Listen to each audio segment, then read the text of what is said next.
Hi, everybody, and welcome to your full moon reading and astrology for the February 5th full moon. That'll be happening at 1:30 Eastern Time. I'm going to put timestamps down below for you if you'd like to skip ahead to the reading, and also for each of the individual piles for you to choose from. Okay, we'll begin with our astrology here. So it's also known as the snow moon, named for the occurrence after heavy snowfall. It's also called the hungry moon for the scarcity of food available, and it's called the bear moon for the time when the bear cubs are born. So right off the start with the astrology, the most noticeable aspect of this full moon is that it's making a T-square to Uranus. That's two 90-degree angles. The sun and the moon are opposite, and they're each making a 90-degree angle to Uranus. So Uranus is the planet of freedom and unexpected change. At the same time, there's a square between Venus and Mars. Sun is masculine, moon is feminine. Mars is masculine, Venus is feminine.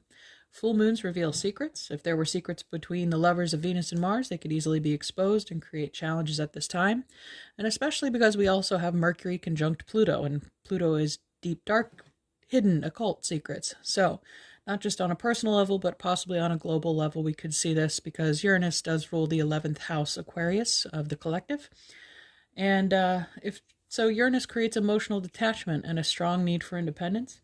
This is an energy most associated with sexual tension and lovers' quarrels. The full moon square Uranus creates highly charged and electric energy that can manifest as unexpected and sudden change, excitement, and peculiar events. It gives an unsettled feeling and is almost compulsive need for stimulation. This can result in rapid mood swings, emotional outbursts, and eccentric behavior. It's essential not to force change or act impulsively, recklessly. Actions bring the risk of conflict, chaos, and accidents. Emotional detachment, lack of commitment, and a strong need for independence can result in relationship problems. Patience and sensitivity are needed, but your instinct may be to rebel or run from emotionally demanding situations. But once the air is cleared, however, calm will return quickly. The good news is that you can adapt to rapidly changing conditions and find opportunities amid the chaos. Also, we have the sun moving into Aquarius on February 13th, so just about another week, and that'll be at 0 degrees in sidereal astrology. So some change on the global stage may be apparent before the new moon on the 20th. These next 2 weeks could be a little turbulent.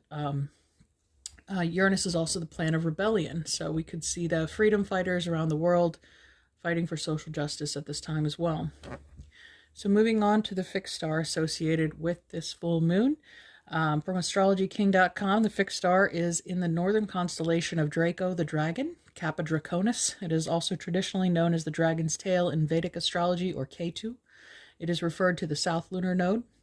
The South Lunar Node indicates a need to release. Tension will be released after this full moon as it's T-squaring Uranus, and Uranus is freedom. So this star, Kappa Draconis, is between Cancer and the head of the lion. In Chinese astrology, it is named Xiao Wei, which translates to the second star of right wall of purple forbidden enclosure, which sounds strange, but it also means second chief judge. Now, just posing a hypothetical for you, but doesn't that sound like the vice president's second chief judge? Wasn't our current VP wearing a purple suit during Inauguration Day? And purple's the color of royalty and the crown chakra, and what do rulers wear? Crowns. So the star in the Draco and head of Leo are like Saturn and Mars in their nature, like bold, cruel, heartless, adulterous, criminal, liar, loss of estates, poverty, and few friends. Constellation Leo is associated with royal events, especially in the ascension of death of kings and queens, election or death of heads of states, assassinations, uprisings and massacres, currency and the stock exchange, and Vatican and European Union. And with this T-square to Uranus, these shocking, unexpected, sudden, and rebellious revolutions are possible in the coming weeks. All right, moving on to Vedic astrology and the lunar nakshatra associated with this moon. The moon is in the 9th lunar mansion. It spans from 16 to 30 degrees Cancer, as this full moon is at 22 degrees in the sidereal chart. So it is the embodiment of the planet Mercury, the trickster and messenger between the gods and mortals. The ruling deity is Naga, or the Serpent King. He is intelligent, curious, and hypnotic. The ruling star is the clinging star, also reminiscent of a snake that strangles its prey. Its traits are secrecy, deception, dark, and manipulative. The positive characteristics are sharpness, quick wit, intelligence, responsibility, and efficiency. And from astroved.com, Ashlesha is represented by a ring of 5 stars in the constellation Hydra. The serpent, the ruling deity, is Naga. serpent deity of wisdom. The ruler is Mercury, god of communication and knowledge. Here, Ashlesha is called the entwiner, like a snake, not so much clingy. It sounds a little better. The snake represents the Kundalini energy, which is the true essence of Ashlesha. Poison and deception, as well as the power of intuition, insight, and sexuality are all characteristics exemplified by Ashlesha. The star represents primordial nature and is connected to past lives and genetic heritage. Ashlesha is a challenging energy to grasp as it is mysterious and suspicious, yet people born under this star are often astute observers. So perhaps with the light of this full moon, we can see clearly what once was hidden. Also, Mercury is conjunct Pluto, and that's communication, Pluto's deep hidden secrets. We could be uncovering truths through our observations of this full moon. The star of this nakshatra is a transformation and healing energy with an esoteric nature. That's very Plutonic, as well as Pluto is death and transformation. So the truth will set you free. So each lunar nakshatra is divided into 4 sections or padas. The moon falls into the second pada, which is the nature of Capricorn and Saturn. During this time, you'll be extremely ambitious and exhibit your negative traits to achieve your goals by hook or crook. Seems kind of cutthroat and deceptive to me to achieve your victory by any means necessary, but with Saturn as its ruler, it seems foolish as well because he's the Lord of Kamra. Wouldn't it come back to bite you? You also could be unable to let go of possessions, becoming quite possessive of your materialistic world. Okay, moving on to the tarot card that rules this decan of Cancer. The third decan is the Four of Cups. And that card is ruled by the position of Moon in Cancer. Hence, the corresponding major arcana are the Chariot and the High Priestess. The message of the Four of Cups is ambivalence. The image depicts reluctance, obliviousness, even boredom. The figure in the middle is past the point of caring. There is no thrill of the chase. The Latin Picatrix describes the Four of Cups image as a need for men to hunt and possess things of value through conquest. The quest is not merely for riches, but for objects of desire, signals of status and wealth. The competition to own a scarce and precious resource. The point is luxury, which is in fact the title given to this card in the Crowley deck. So the figure in the card is bored because these things are being handed to him. There's no thrill without purpose. The quest does not have to be material, though. It's said in the Book of Thoth that the charioteer is burying the precious contents of Holy Grail. Meanwhile, the High Priestess holds a book of secret knowledge in the folds of her robe. She's the keeper of meaning, and the chariot is the vehicle for finding that meaning in life. The Four of Cups is also discontented because he has 3 cups, everything he needs, but he desires more. Hunger breeds hunger. It's interesting that this full moon is also called the Hunger Moon in the Native American tribes, but here we're talking about first world problems. We seek stimulation, not survival at this stage. Dissatisfaction with the status quo, boredom. The image here is reminiscent of the story of Buddha's quest for enlightenment under the fig tree. He was born wealthy, but he wanted to experience more, the opposite end of the spectrum, suffering, so he left his comfortable life and sought a life of solitude and asceticism. So in the Chariot card, Pluto describes the analogy of the human intellect and reason as guiding a chariot led by 2 opposing steeds, one black, one white, and they are called will and appetite. The horse's instinct is to pull away from each other. Only reason, the driver, can keep them headed in the right direction by getting them to work together. So what does the tarot have to tell us about how this quest for satisfaction and meaning resolves? What will end the cycle of empty desire and hungry ghosts? What is the true prize the priestess holds, and to what lengths must the chariot go to find it? The High Priestess is the avatar of silence. She holds the scroll of knowledge. The bad news is that you must discover the secrets for yourself. She will not tell you. The good news is that you have the answers inside of you. The priestess's Hebrew letter is Gimel, the camel, which holds its own source of water within. The chariot says that the journey taken by this vehicle are not only physical. Discovering divinity is an internal quest, not an external one. Travel within, reconcile the paths of your own character, and you will inevitably encounter your own divine spark. Meaning is something you make, not something you go out and find. Experience may help you realize your purpose, but never forget that you carry your purpose hidden within you, no matter what you do and where you go. So the Sabian symbol for 22 degrees Cancer is a young woman awaiting a sailboat. The keynote is the longing for transcendent happiness and the soul's openness to great dreams. Sounds a lot like the Four of Cups, longing to embark on a pursuit. So there's an expectation of the feminine to be rewarded with reality. Okay, so that's your astrology and symbolism for the full moon. Now we're going to move into the reading. All right, welcome to your pick a card reading. Take a look at pile 1, the mask, pile 2, the temple, or pile 3, the unseen. You may pick more than one if you're drawn to them, and I'll put timestamps down below. We'll start with pile number 1, the mask.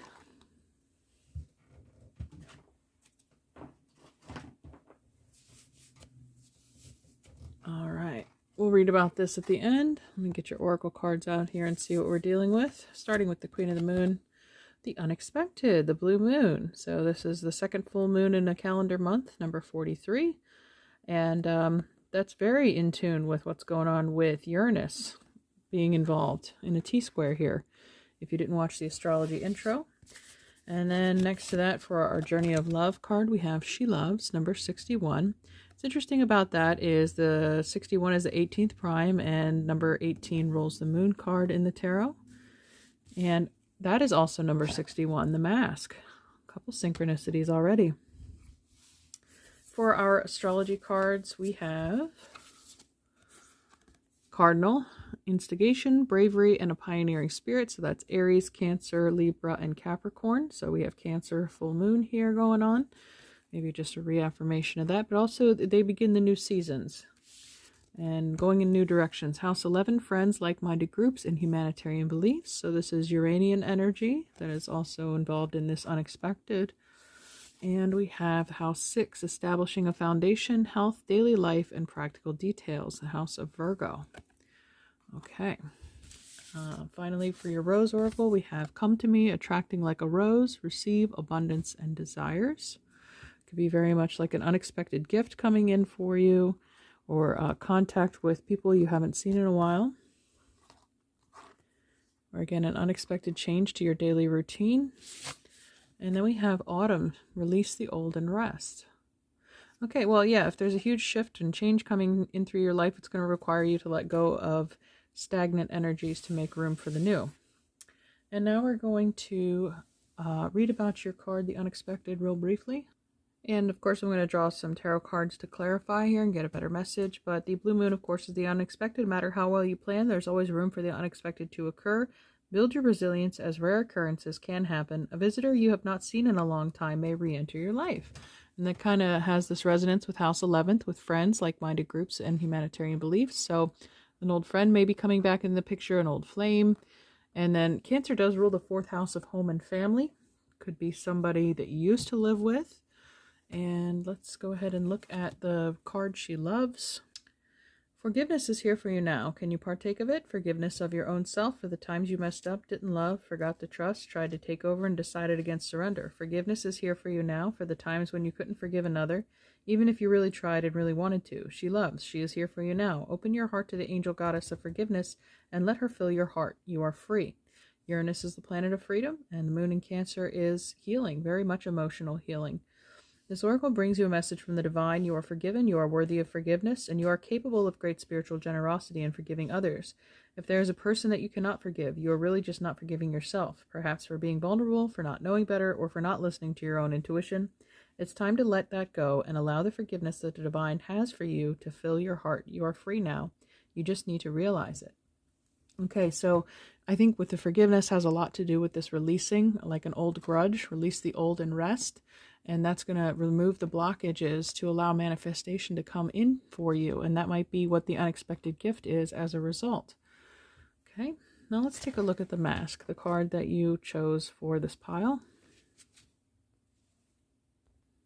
The persona, the performance, the reveal. We often think of a mask as something that conceals our identity, yet contemplate the possibility that the mask permits our true identity to be revealed. It allows. The mask gives voice to that which was previously rejected. When this card appears, enact the side of you that is seeking expression, yet was never given a role to play on the stage of your life. You are in the realm of theater, so anything is possible. Speak with the other's voice. Embody that other's limbs. You are taking part in the ritual of expanding the self. There may be mischief and deception around, and others may be trying on new masks too. No one is sure who is who. It's likely you've become so attached to a single mask that you need to fall face forward into this perception-bending time. Trust it. Okay, so embodying who your true identity really is. Perhaps if you've been wearing masks just to get by in your everyday life in the 6th house, you could be finding yourself amongst a new group of individuals where you can take that mask off, or like it said, embody the true self by putting your real mask on. And the side notes here say, think of a mask or costume you wore that felt empowering, marvelous, or fun. Who was it you were being? Is that who still within you?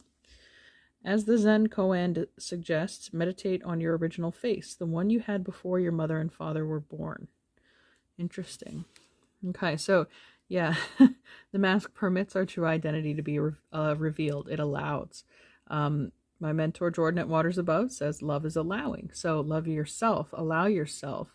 This spoke about forgiveness too in She Loves. Forgive yourself for hiding your true identity, for not being your real self. And this might come as an unexpected change or shift for people in your life that know you, your friend circle. They might be shocked, and some of them may not accept it. That's okay. They're meant to fall away. They're not meant to be a part of your people, your tribe. You're meant to do something greater and bigger. Okay, and you will attract those that are going to be beneficial to your evolution of life. Okay, so let's grab some tarot cards here and see what other information we can get for you, maybe about who or what this new life path or unexpected group of friends might be. Pile 1.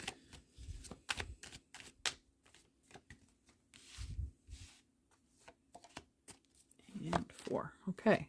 First, we have the moon. Again, number 18 is coming up. So you might have strong placements in Cancer, Pisces, or Scorpio. The subconscious, the hidden, the secrets. If you watch the intro, I did mention that Mercury is conjunct Pluto for this full moon. So Mercury, communication, Pluto, deep secrets, the occult, what's hidden. So the mask is definitely coming off. I think your truth is being revealed, or a truth is being revealed. And it could have massive consequences and changes for your life, but in the better. It's attracting new and better things for you. So stepping out of the shadows, stepping out of any hidden identity that you used to have.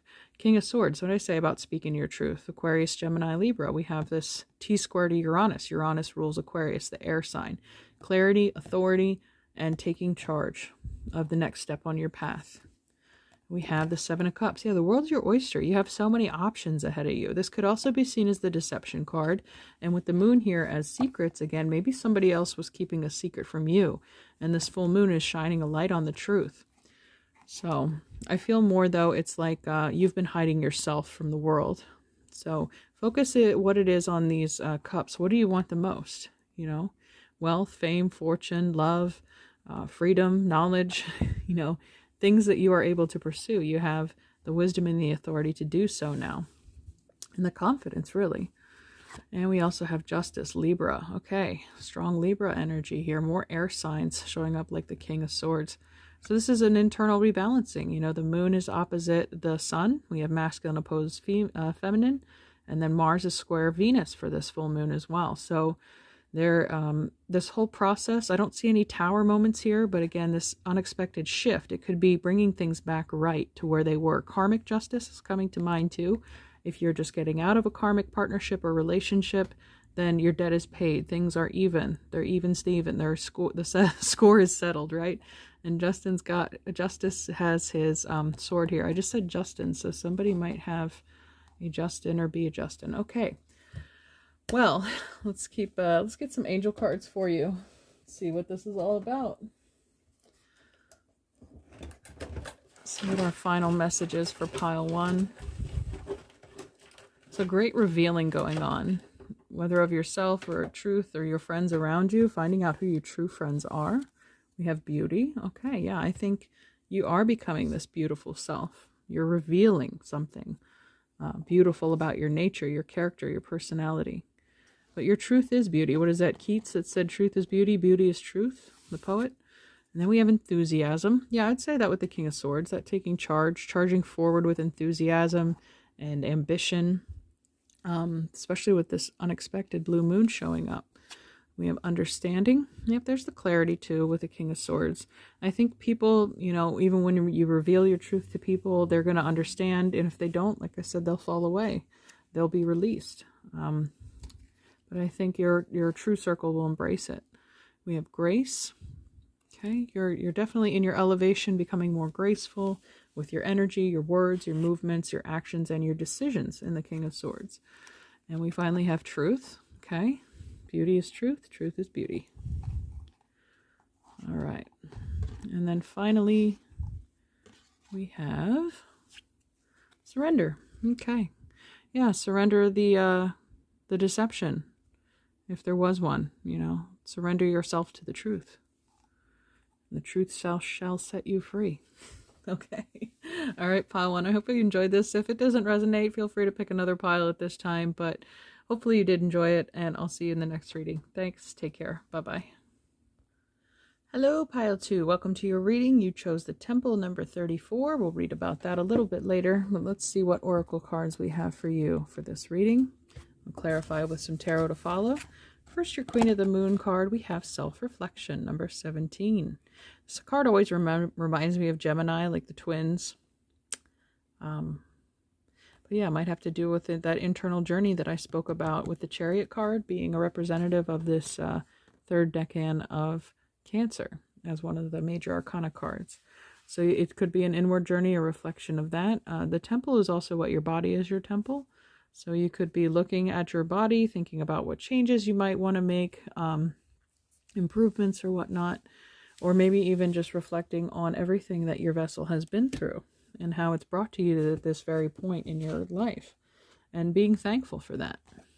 And next we have the Rings of Time. So this has to do with divine timing, everything occurring exactly when it's meant to, things arriving in due time. Let's take a look at your astrology cards. We have fixed, stability, persistence, loyalty, and dependability. Taurus, Leo, Scorpio, and Aquarius. We do have, in tropical astrology, this full moon is in Leo. So definitely stable. We have the triangle here too, pictured in the temple card. They say that's the strongest structure in nature.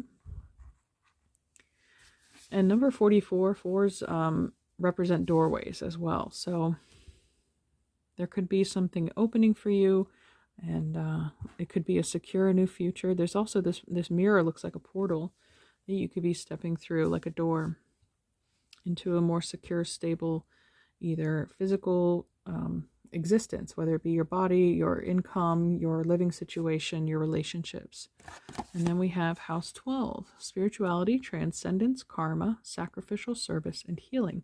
Well, this full moon in sidereal Cancer is, Cancer rules the 4th house of home and family, and it is ruled by the moon. So there's a lot of deep emotional healing that can occur at this time. So when they talked about this self-reflection and maybe this inner journey that you're going on, it's teaching you about, like I said, everything you've been through with karma there, and that what you've had to sacrifice in order to learn these lessons. But it's giving you permission to heal. You're not meant to walk around with these wounds forever. Just because you see scars on your body, I mean, there's nothing to be ashamed of, or emotional scars. You don't have to. They're not your cross to bear forever. The point is to heal them and release them eventually.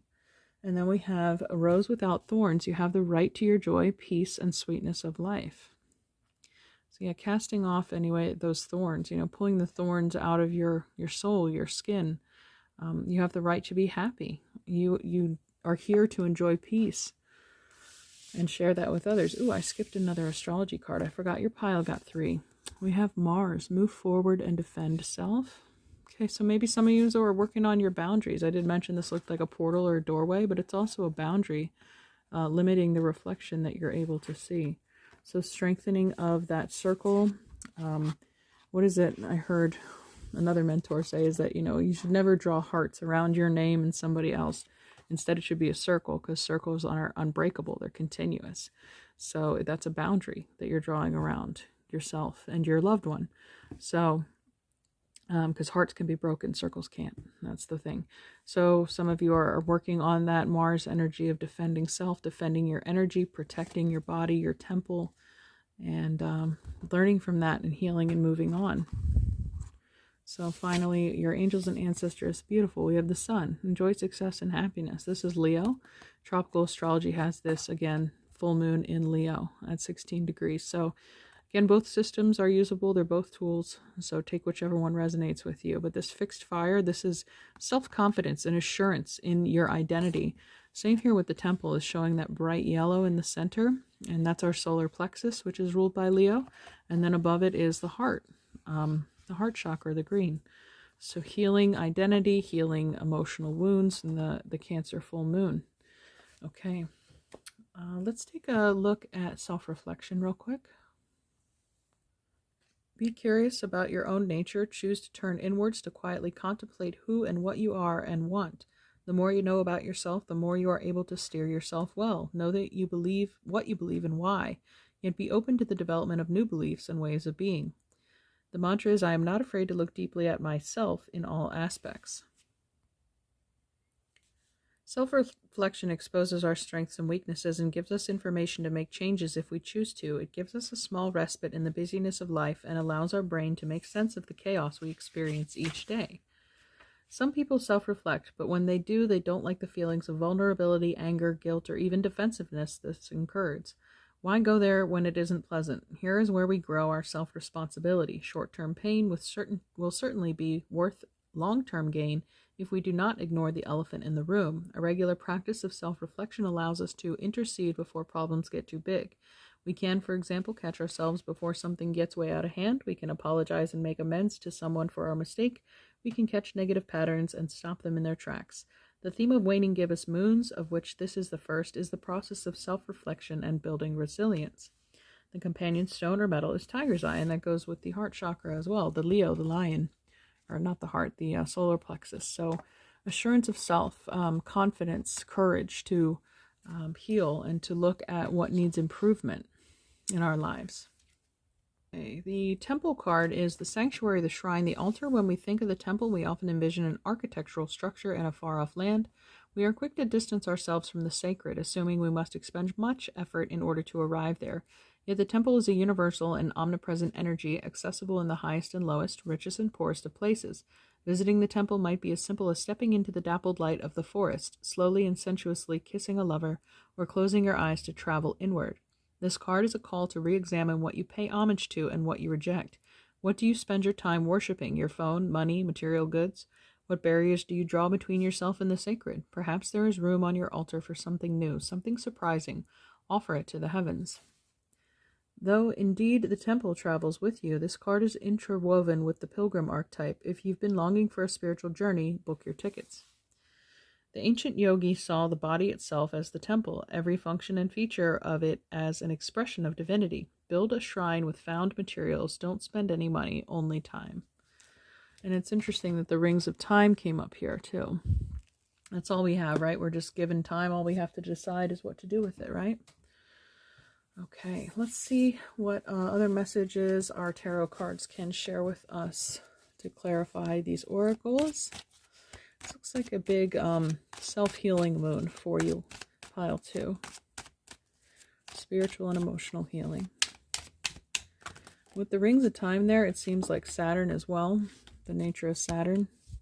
And Saturn teaches us our karmic lessons.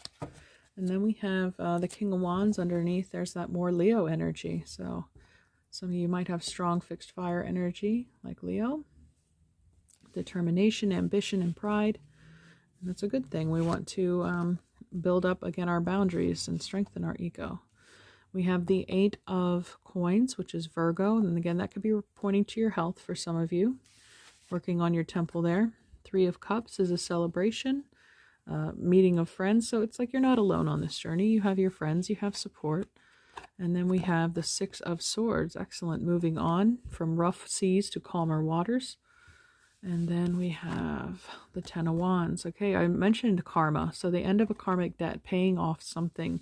10s are the end of a cycle. You're ready to release and start fresh. And then we have also the 4 of Swords. Yeah, rest and retreat. They mentioned that in the temple card, book your tickets if you need a spiritual journey or even taking a journey within. This person is deep in meditation, relaxation. This is relief after a lot of struggle here. And because the 5 of Swords comes right before the 6 of Swords. That is struggle and conflict. And we're dealing with an undue burden, maybe carrying around people's energy or baggage that wasn't yours. And that's maybe why Mars came up too, to strengthen your boundaries, strengthen your ego. So don't walk around with other people's baggage or take on their energy if it's not yours to deal with. Okay? I hope you enjoyed this reading, pile 2. And you can pick another pile at this time if you like. Otherwise, I'll see you in the next reading. Take care. Bye. All right, pile number 3, welcome. You chose the unseen, number 27. We'll read about that in a little bit. I don't think I've pulled that one before, so I'll be curious to see what that's about. I'm also going to, after these oracle cards, we'll pick some clarifying tarot. So our Queen of the Moon for today is surrender. All right, so that's a letting go, number 26. Surrender. And then we have for your journey of love card, guardian of the soul family, number 26. No way.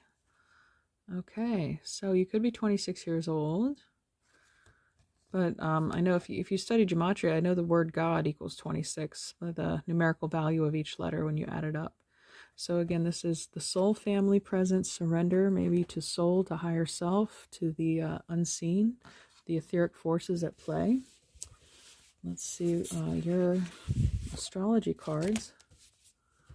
We have Capricorn, ambition, realism, and methodical steps. So taking steps in the real, practical world. And we have House 3, early learning, childhood, relations, the rational mind, and communications. Okay, this is Gemini. Also short distance travel. So the birds here always, with the air element of Gemini, make me think of communication with source, with higher self. Connecting there, or you could just have placements in Gemini. Ooh, and Venus. Give and receive love, find value, and see beauty. The feminine energy of receptivity. So when you surrender, maybe your will, surrender your struggles, you open yourself to receive this healing love of Venus. Okay. So Capricorn is always like, it's the sea goat, right? But they often have a very stubborn, stoic, practical, not always emotional approach to life. So this is like a softening. This is encouraging a softening, a releasing, a surrender to things that aren't in the physical world, like Capricorn is used to dealing with. Okay, so let's take a look at your Rose Oracle. Here we have the grandmothers. Remember your roots, perspective, trust the weavings. Okay, so again, your guardians of the soul family are coming up here too. So we're going to read about that for sure. And your other one, Rose Oracle that came up, the crowning, initiation, threshold, birth, rebirth, a seat at the table. So there's a woman here giving birth. So this could be a birth of a new you. You're in the midst of initiation, undergoing some alchemy. Okay, a seat at the table, maybe amongst your elders, amongst your angels and ancestors, which makes me curious to see which card came out here. Earth Guardian, stay rooted and grounded. So this is Archangel Raphael too, the angel of healing. The full moon in Cancer, because Cancer rules the 4th house of home and family, and it's ruled by the moon and emotions. So this is offering emotional healing as well, and bringing that in, I think, through to the physical realm, because look at the green, the heart chakra colors of both of these cards. So I'm going to read about both of these actually. So yeah, this Earth Guardian, it does give me that Capricorn Earth energy as well. Okay, so the message here is take time to connect deeply with the energy of the earth so that you can feel supported and make decisions based on strength and integrity. The Earth Guardian represents the angel of earth who brings the medicine of feeling grounded and strong. They are the protectors of the land and the planet that can help you connect with your mission here and how you can support the evolution of the planet. The Earth Guardian on this card is a beautiful part angel, part elemental who is non-binary, showing that they are a divine being without a human gender. Their staff, adorned with a dream catcher, shows that they have the capacity to help you ground your dreams in reality. It's important for you to take a grounded approach to your current situation. If you are rushing ahead or making a decision based on your more fearful responses, you will miss out on the growth you deserve. Take some time to calm down and get grounded before proceeding further. Breathe, relax, and connect with your center. Then consider what to do. It's important to plant seeds that are going to grow into something beautiful rather than turn into a weed you have to deal with. Okay, so it's interesting. We have the Earth Guardian and the Guardian of the Soul family. It gives me a strong sense of protection as well. Oh, and maybe the Earth Guardian came up too, because this is saying remember your roots, perspective, trust the weavings, and there's a dream catcher woven in his staff. Okay. Could be getting contacts from ancestors in your dreams. But Guardian of the Soul family says you are being drawn to kindred spirits in this physical world by loving guardians in the spiritual world. If you feel you are leaving relationships behind, do not be afraid. The space that such courageous action creates is sometimes necessary in order to have room for the new to enter your sphere of consciousness. You may also feel that somehow a relationship that seemed to be held back from you is now becoming available to you. There is a great soul love calling you into more intimate connection now. It is sanctioned by the divine. It is a karmic destiny to fulfill. There is love that you are to experience in connection with particular souls predetermined by the divine plan. If you are struggling to feel the purpose of your current relationships, take heart, for you are being helped by divine guardians who understand and support the sacred purpose of your relationships. Be open to current relationships healing, whether that means improved communication and enriched experience. I believe, third house, improved communication. Or the realization that you have traveled as far as you can together, and know that new relationships are going to be an important aspect of your spiritual destiny being fulfilled. Trust in the divine timing of your life and open your heart to the guardians who help you with unconditional love now. The guidance of this oracle is for you that relationship healing is taking place, in present relationships unfolding, in attracting the right relationships for your future growth, and in leaving behind relationships of the past with a peaceful heart. Be gentle with your heart, beloved, all is well. Maybe that's what part of this surrender is too. Surrendering the relationships that just don't resonate with you anymore. Okay.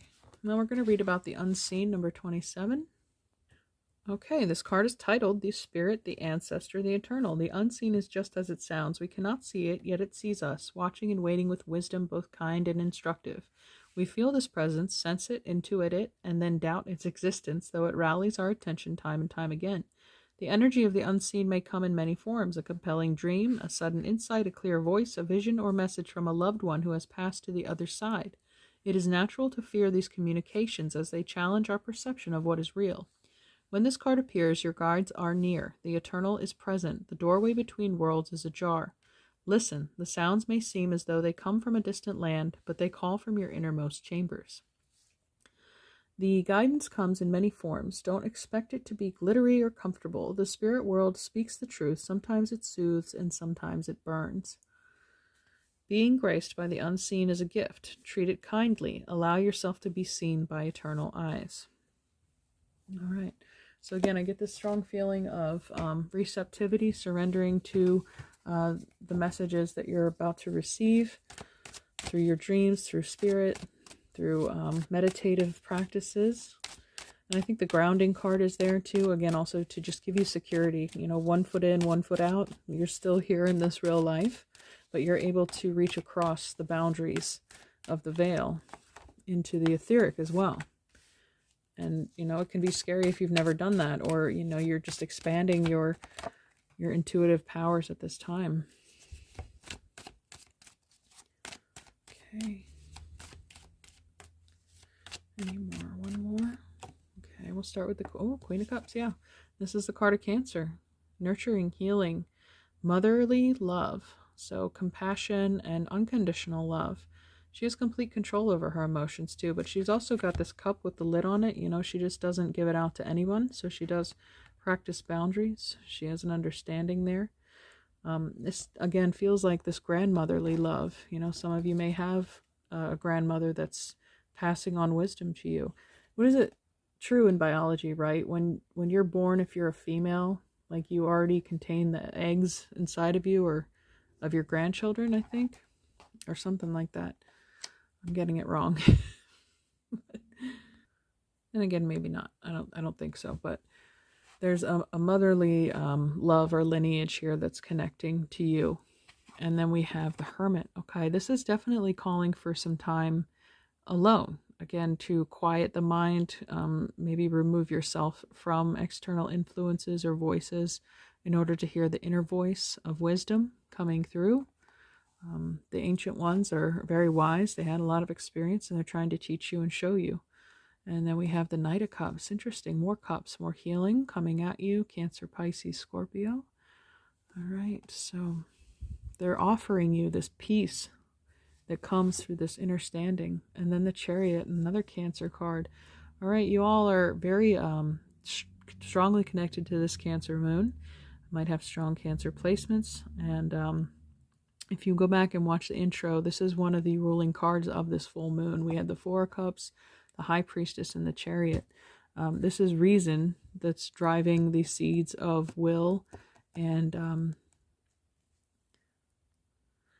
appetite. So it's they naturally want to go opposite directions. They're opposite polarities, but it takes the mind, the controlling of the mind, in order to make them work together to move forward. Because the Chariot card is always a card of moving and ascending. It's also said that the charioteer carries the Holy Grail, the wisdom of the Holy Grail inside his chariot. This is the vehicle towards self-discovery. You have that Holy Grail inside of you. Sometimes that's called the womb. So again, tying back to this motherly energy, also about the birth and rebirth of yourself. Did that come up for your pile? Yeah, the crowning, the initiation, the threshold, the pushing through to higher consciousness. So you're entering like a whole new realm of, and I think unblocking of the crown chakra especially. You're getting a lot of downloads from your angels, your guides. This is a really intense reading, actually. So be open to receiving, too. That's the feminine energy, the feminine spirit. And underneath the deck, I have the moon.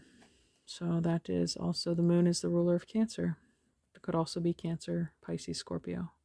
This is the subconscious, though. That's also apparent in the Hermit card. They're retreating into the depths of the unconscious mind in order to seek truth. All right, let's get some angel cards for you.